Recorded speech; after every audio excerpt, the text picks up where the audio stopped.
Shocking new reporting has emerged for a potential plagiarism scandal surrounding Harvard University President Claudine Gay. Conservative writer Christopher Rufo wrote on X that Chris Brunette and he have obtained documentation demonstrating that Harvard President Claudine Gay plagiarized multiple sections of her PhD thesis, violating Harvard's policies on academic integrity. According to Rufo, Gay lifts an entire paragraph, nearly verbatim, from a paper by Lawrence Bobo and Franklin Gilliams, while passing it off as her own paraphrase and language. This is a direct violation of Harvard's policies that say, quote, when you paraphrase, your task is to distill the source's ideas in your own words. If your own language is too close to the original, then you are plagiarizing, even if you do provide a citation. In other parts of her paper, Gay allegedly appears to take material from scholar Carol Swain, one passage summarizing the distinction between descriptive representation and substantive representation. She copies the phrasing and language nearly verbatim from Swain's book, Black Faces, Black Interests, without providing a citation of any kind.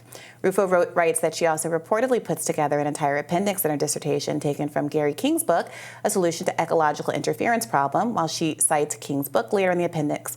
In fact, King was her dissertation advisor. Gay does not explicitly acknowledge that Appendix B is entirely grounded in King's concepts and language, instead passing it off as her own original work. This comes as elite university presidents, including Gay, are coming under fire for their handling of anti-Semitism on free speech on campus. Let's watch Gay's viral moments from the halls of Congress last week. Can you not say here that it is against the code of conduct at Harvard? We embrace a commitment to free expression, even of views that are objectionable, offensive, hateful. It's when that speech crosses into conduct that violates our policies against bullying, harassment, does that speech not cross that barrier? Does that speech not call for the genocide of Jews and the elimination of Israel? When you testify that you understand that is the definition of intifada. Is that speech according to the code of conduct or not? We embrace a commitment to free expression and give a wide berth to free expression, even of views that are objectionable. You and I both know that's not the case. You are aware that Harvard ranked dead last when it came to free speech. Are you not aware of that report? And Gay is not the only university president who testified last week, still under massive pressure. In fact, University of Pennsylvania President Liz Magill resigned over the weekend. As a reminder, here's a little bit of what her testimony looked like. Does calling for the genocide of Jews violate Penn's rules or code of conduct? Yes or no? If the speech turns into conduct, it can be harassment, yes. I am asking, specifically calling for the genocide of Jews, does that constitute bullying or harassment? If it is directed and severe or pervasive, it is harassment. So the answer is yes. It is a context-dependent decision, Congresswoman. The Penn Board of Trustees announced on Saturday that Magill would be stepping down as president, but will remain a tenured faculty member. So starting with these allegations against Claudine Gay, I looked through what Christopher Rufo had assembled. It looks pretty bad to me. Several instances of, there is attribution in places, but of the same phrasing being used far too frequently. You know, if that happens every now and then, but that's quite a few examples of that. How is this not goalpost shifting from Christopher Rufo? Why do you think there's a sudden interest in Roxane Gay's award-winning thesis? I should note that she attended after Phillips Exeter Academy. She went to Stanford University, majored in economics, where she won the Anna Laura Myers Prize for Best Undergraduate Thesis in Economics and graduated in '92, and then earned her PhD in '98 from Harvard, where she also won the university's Topin Prize for Best Dissertation in Political Science.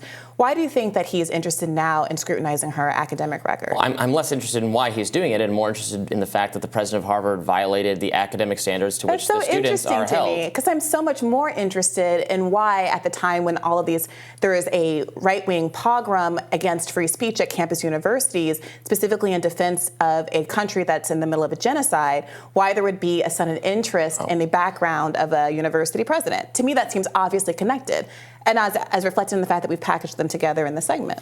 Okay, so we can't What are you saying? We can't hold someone accountable for violating the academic standards of the university? Of course you can. But I think it's an interesting question as to why it is that someone like... I think it's an interesting question why Christopher Rufo, for example, is interested in interrogating the academic record and closely reading the 20-year-old thesis of someone like Claudine Gay, but not interested in ever commenting, as far as I know, on the plagiarism accusations that have come on someone like Alan Dershowitz, which Norm Finkelstein, who has talked at length about this, there's a very famous clip of the two of them debating this head-to-head on Democracy Now! With Amy Goodman, called into question. It's very similar kinds of citation errors, non-attribution in the case of Alan Dershowitz in his book, I believe it's called A Defense of Israel. So the question is, yes, why is there a selective interest in these kinds of things that is imputing the qualifications of folks, and is it politically motivated? Why would having to take an issue on a totally unrelated, separate plagiarism issue that I've heard of the Alan Dershowitz thing, I'm not personally familiar, so there'd be no way for me to take a position on it because I haven't looked into what the merit of the allegations is. This has nothing to do with that, and we're talking about the standards of the president of the university. Well, I find it interesting that apparently the vetting of these things is so lax that no one would have noticed it until now.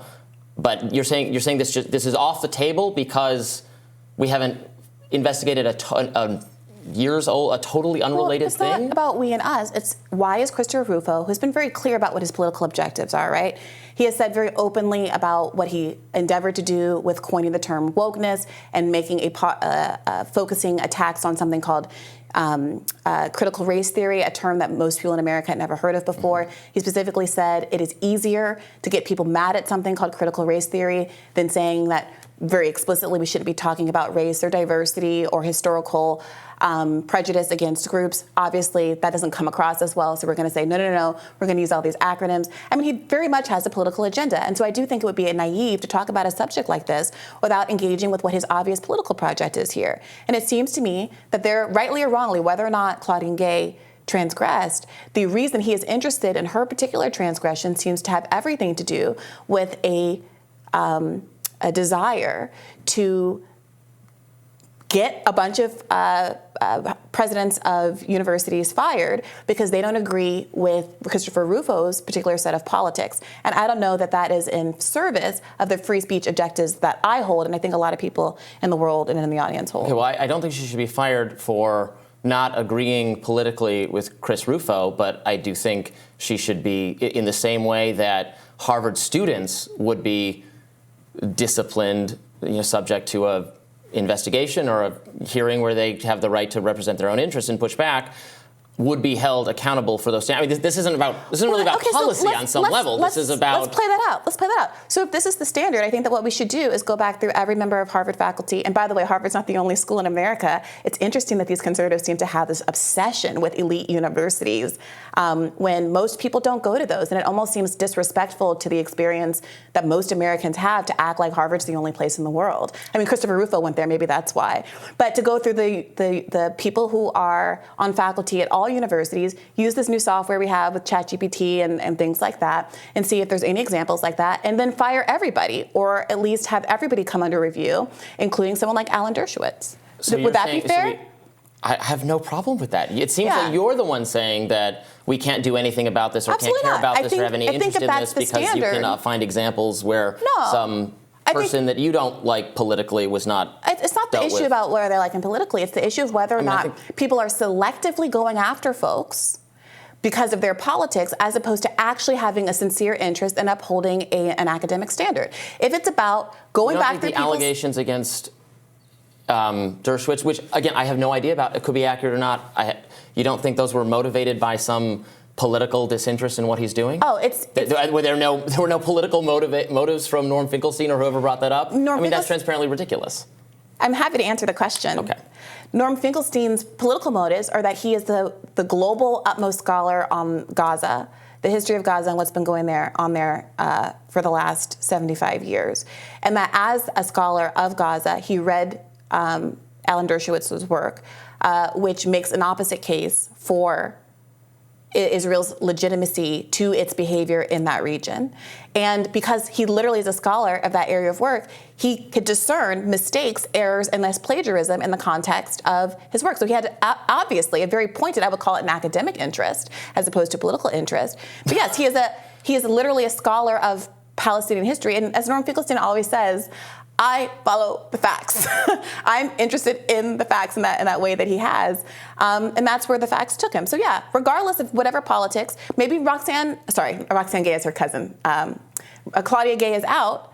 And maybe a bunch of other people are out too. But I am, of course, discomforted. It's just like stop and frisk. When you stop and frisk people, sometimes you find people who are breaking the law, and you can say, well, they shouldn't have broken the law. But if I am selectively posting a police officer outside of your house and nobody else's, or in somebody's neighborhood but not somebody else's, and make it so they're much more likely to be caught up in the law, that is a problem, right? I think it's naive to say Christopher Rufo is using something fundamentally different from what Norm Finkelstein did there. It's scrutiny for political purpose of someone who maybe committed the crime, and that we should evaluate it based on. We don't need to get into the motives because we can see Christopher Rufo. We don't need to get into the motives, Robby. Do you think that the effort to oust all of these presidents is a good thing and in furtherance of free speech objectives? I think ousting a president for committing academic infractions that are important at the university that would apply to the students there is a perfectly valid method to do that. And do you think that the timing of Christopher Rufo looking into Claudine Gay, so you don't care, but okay. It's obviously, no. Christopher Rufo has existed his whole life. Roxanne Gay has been president for, I think, a year. She's fairly recent, but for, I think, a year or so. And no one has ever had any interest in any of these things. And Christopher Rufo does not have a broad interest in whether or not many people at Harvard University or other universities have violated academic policies. Is quite clearly Does Norm Finkelstein have a broad interest? Again, it's the same thing. It was a dispute with one person, and if there's truth to the allegations, Robby, then they should be dealt with regardless of the motivations of the person. Let's go through all of the presidents and all of the faculty members at Harvard University. Okay, but we don't have to wait to do anything about Claudine Gay until that happens. I think that we do actually have to wait because there's a question of whether academic standards are going to be held up for everyone or disproportionately because there is a right-wing pogrom against free speech. No, academic standards are being for the students at Harvard. Happening at Harvard University and other elite universities because they're increasingly trying to make it stigmatized, if not illegal, to be critical of an independent state on the globe called Israel. That is, of course, what spawned it. When we had the Red Scare and the pogroms in the mid part of the last century and actors getting kicked out of Hollywood, there were any number of pretexts to use to minimize people's free speech, to kick them off of apps, to fire them from their jobs. And I'm sorry, Robby, it is short-sighted to say, well, I don't happen to like this person. Oh, there's a legitimacy here to this claim. Therefore, they should be ousted when we have nothing but historical record after historical record of people using pretexts to accomplish their censorious This is not a pretext, and it's not about censorship. She's the president of the university. It's an academic position. These are academic standards to which students and professors are held, and she should be held to it like anyone else. It's not about policy. Like anyone else? Not about her free speech policies. Like anyone else? Like anyone else. Okay, so then let's say I would agree with that if that standard were applied to everyone and there was a fulsome review of all of the other professors at Harvard and these other institutions, given that now we have the software, which I'm sure Rufo used, to go back It is applied to students, and if students are caught doing these things, they get in trouble. Robby, let me finish the sentence. If there is a fulsome review of all of the other theses of all the other faculty members that can now be done quite quickly. I mean, I'm not surprised that people don't catch all of these things because it's difficult to. And as someone, I have friends now that are teachers that are dealing with this ChatGPT stuff, and all they do now is try to find these mistakes. So let's use the software that we have, go back through all the theses, and then have a conversation about what we want to do holistically when we discover exactly how many instances of this come up. And is Claudine Gay going to be held accountable uniquely, perhaps because of her views on Israel or because of her willingness to uphold the academic policy that it does not prohibit critical speech of Israel? This is not about speech on Israel. It's just not. It's just not. It's about academic standards. Why are you to which she resisting should the be idea applied. of waiting until we do a holistic review of all of the professors? We can, to make that kind of decision? I'm not. We can do a holistic review of her. She shouldn't be like willy-nilly fired on the spot. There should be a academic committee or someone should impartially look at this, and she can say rigorously read the Harvard standards. I'm not saying like fire on the spot, but no, it's not because we have to wait for other people to be. That's Robby, just excuse making. That's excuse making for bad academic behavior. So that's all it is. Yes? If they were to apply the ChatGPT software and find out that, and I wouldn't be surprised about this, if 30% of all theses had some version of this where there's a citation, but the rephrasing of the thing they're citing and characterizing it doesn't do enough to like mix up the words and find synonyms for words and to rephrase it. If you found that a substantial chunk of students and faculty, make up a number, I don't care what it is, 25, 30, 40%, had at least one instance of that in their theses, would that affect your feeling about what kind of course of action should be taken against the 30% of Harvard graduates, 30% of Harvard professors that would be implicated in this? No, they should be disciplined for that. And now let's be disciplined how? Like one or an occasion, like one example of a paraphrase well, this was more than one. There was a number of two. We talked about two. Well, he has a whole thread of a number of examples. We just talked about two, but there's more. I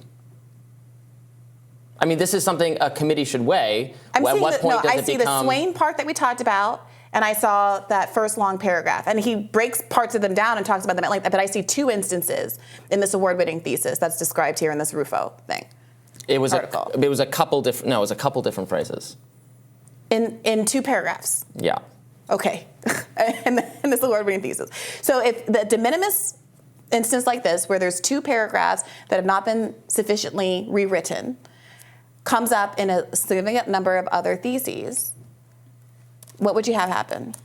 Whatever the appropriate. When this happens, what do they do about it? All right, and it's completely irrelevant to you that there's currently an agitation for Claudine Gay to be fired. Not for there to be a review, but for her to be fired, and this is now being piled upon that effort. Again, she should just be held accountable like anyone else would be in this position. How would anyone else be I don't know how Harvard handles this. Maybe they give a warning.